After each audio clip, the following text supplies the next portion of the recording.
بسم الله الرحمن الرحيم kusoo dhawaada koorskeennii English Vocabulary in Use Elementary Level Module 3 ayaan weli ku jirnaa Chapter 15 ayaan maanta qaadan doonaa Chapter 15 wuxuu ka sheekan doonaa at school and university iskuulka iyo jaamacadda ereyada laga dhex isticmaalo bal marka hore aan isla fiirino subjects bal ila dhegeysta waa maadooyin aad taqaanaan baan fiirina bal Subjects.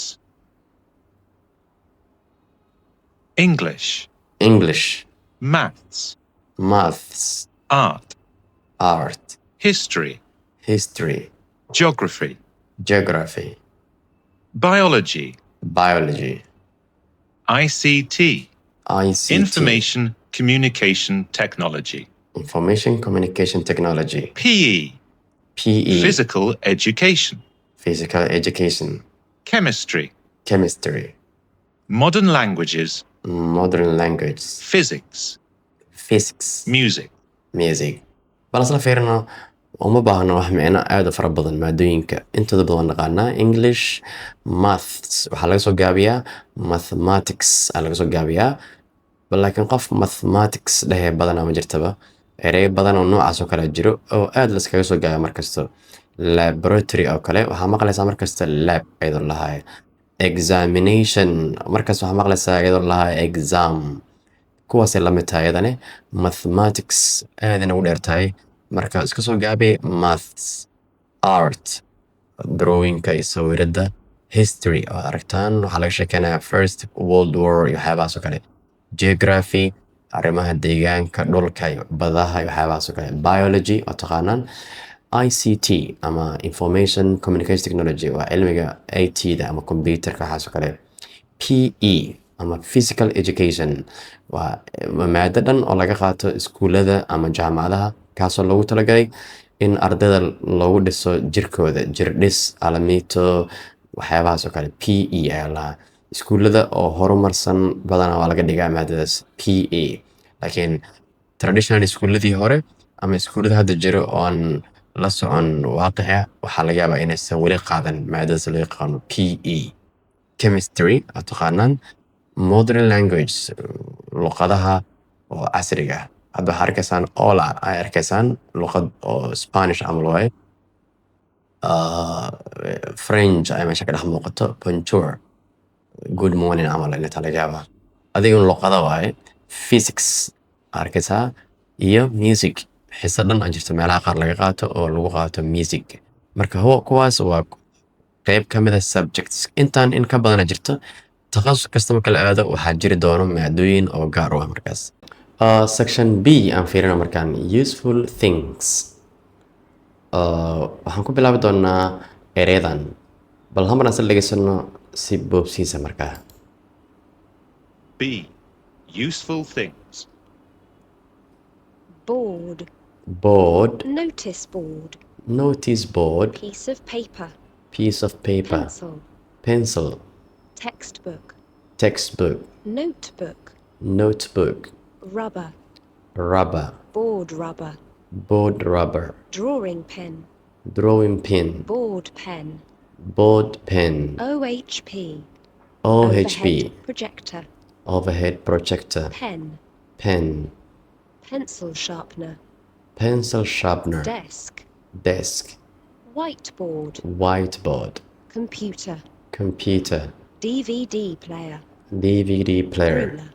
ruler bal aan isla fiirino intooda badan sharaxaad uma baahno because sawirada ayaa la socdaba laakiin waa boobsinayna board waa boardkan sabuurad caadi ah waaye notice board waa board lagu dhajiyo ogeysiisyada waraaqahaas ogeysiisya lagu dhajiyaa drawing pin midkaana waa pin lagu dhajiyo waraaq kasta san lagu dhajiyo badanaa waxaa lagu dhajiyaa iskuulada ama jaamacadaha ogeysiisyada sida xilliga imtixaanka la geli rabo xilliga fasaxa la geli rabo lacagaha xilliga la bixin rabo iyo waxyaabahaas oo kale notice board allah waa board loogu talagalay ogeysiisyada notice piece of paper warqad caadi ah pencil qalin rasaas notebook mid wax lagu qorto textbook buugga oo wax laga qoro muqararaadka ah rubber tirtiraha oo buugga lagu tirtirto board rubber sabuurada midka lagu tirtiro board pen qalinka caadiga wax lagu qoro. OHP overhead projector waa projector nooc ka mid ah oo waraaqada inta lagu qoro la dhigo inta kadibna derbiga laga arki karo. Pen waa qalin beeri aan naqaanay. Pencil sharpener qalinsaaska markuu afkiisa ka dhamaado midka afka ku qornaysa waaye waa qalin qore waaye makiinad oo qalin qor. Desk oo miis caadiga ardada wax ku akhristaan. Whiteboard waa sabuurad cad wax lagu qoro. Computer DVD player DVD-ga ayaa lagu shitaa lagu daawadaa lagu dhageysan karaa. Ruler mastarada wax lagu cabiro markaa. Section C ayaan fiirin doonaa asagana expressions ereyadan iyo qaabka loo isticmaali karo shaqadooda bal hama la fiiriyo aan dhegeysano marka hore kadibna aan dul istaagno. C. Expressions. A maths teacher teaches maths. Her students study maths. Children go to school and students go to university. At school, children learn to read and write. Students can do an English course in many schools and universities. At the end of a course, you often take or do an exam. You hope to pass your exams. You don't want to fail your exams. If you pass your final exams at university, you get a degree. Alright bal hamar aan dul istaagno bal ereyadii hadda sida loo isticmaali lahay. A maths teacher teaches maths macalinka xisaabta wuxuu dhigayaa ama wuxuu dhigaa maadada xisaabta. Her students study maths ardaydeeda waxay bartaan math. Okay. Children go to school caruurta ayaa waxay aadaan iskuulka. And students go to university ardayda caadigana waxay aadaan jaamacadaha waa kala weyn yihiin la qiyaasa. Kuwa iskuulka aado waxay naqanayaan children kuwa waaweynna students aa la karaa. Sometimes people no la iska dhaha people. At school children learn to read and write. Iskuulka marka la joogo caruurta waxay bartaan how to read and write ay bartaan sida wax loo akhriyo iyo sida wax loo qoro ay bartaan. Students can do an English course ardayda waxay qaadanayaan English course ay qaadanayaan course English ah. Ama students can do a course ay qaadanayaan in many schools and universities. Iskuulla fara badan iyo jaamacado fara badan ardayda waxay qaataan English course ay qaataan. At the end of a course markuu dhamaado you often take an exam waxaa laga qaadayaa exam. You often do an exam waa inaad imtixaan gashaa oo imtixaan laga qaadaa. You hope to pass your exams waxaa la rajeynayaa inaad baastid examskaaga. Examination aa laga soo gaabiya sida hore usoo sheegnay. You don't want to fail your exams ma ahan inaad imtixaankaada dhacdid. You don't want to fail your exam mana rabtid inaad dhacdo imtixaankaas. If you pass your final exams at university jaamacadda marka la joogo imtixaanaadka ugu dambeeya haddii aad baastid you get a degree waxaa helaysaa degree. tusaale waxaa helaysaa bachelor degree ayaa helaysaa ama waxaa dhamaystay master kadib waxaa helaysaa master degree ayaa helaysaa ama PhD degree ayaa helaysaa markaasaa laga wadaa marka ereyada muhiim waaye. Get a degree ayaa helaysaa. Pass your exams imtixaankaada ayaa baasaysaa. Fail your exams imtixaankaada ayaa dhacaysaa. marka waxaa jumlada la geliyay you don't want to fail your exams ma rabtid inaad dhacdo imtixaanka oo kale.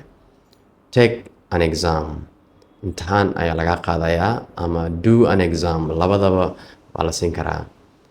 Learn to read and write baro sida loo akhriyo loo qoro. Go to university go to school maxaa dhihi kartaa my little brother go to school ayuu aadaa. And my older brother go to university walaalkii weynna wuxuu aadaa jaamacadda qaab noocaas oo kale markaa. waxaan isla fiirin doonaa markaan common mistakes khaladaadka ka badan ay galaan waxaa ka mid ah tusaale ahaan after school iskuulka markay ardada kasoo baxaan students do homework ardada waxay qabtaan ama ay ka shaqeeyaan homework ay ka shaqeeyaan dadka khaladaadka ay galaan waxaa ka mid a badanaa make homework in ardada qaar dhahaan oo kale maadaama homework la qabanayo make inay ku bedelaan meesha laga raba do laga raba inay make ka dhigaan dadka qaar khaladaadka galaan waxaa ka mid ah homework meesha laga rabay ayay ka dhigayaan plural kadib waxay dhihi doonaan do homeworks labadaba lama ogolo farqi oo u dhexeeyo do iyo make waxaan ku baran doonaa insha allah unit 40 iyo unit 41 waxaan ku baran doonaa ereyo la xiriira sida loo kala isticmaalo do iyo make tusaale hadda fiiri make dinner casho in la sameeyo do oo kale ereyo qaata jirto sida do exercise do cycling iyo waxyaaba noocaas kale ah insha allah marka halkaas aan ku joojin doonaa chapterkan isku daya inaad ka shaqeysaan chapterka exerciseka uu wato si fahanka cashirka uu qeyb weyn uga qaato insha allah okay see you insha allah waxaa inoo balanaa cashirkan cashirka xiga insha allah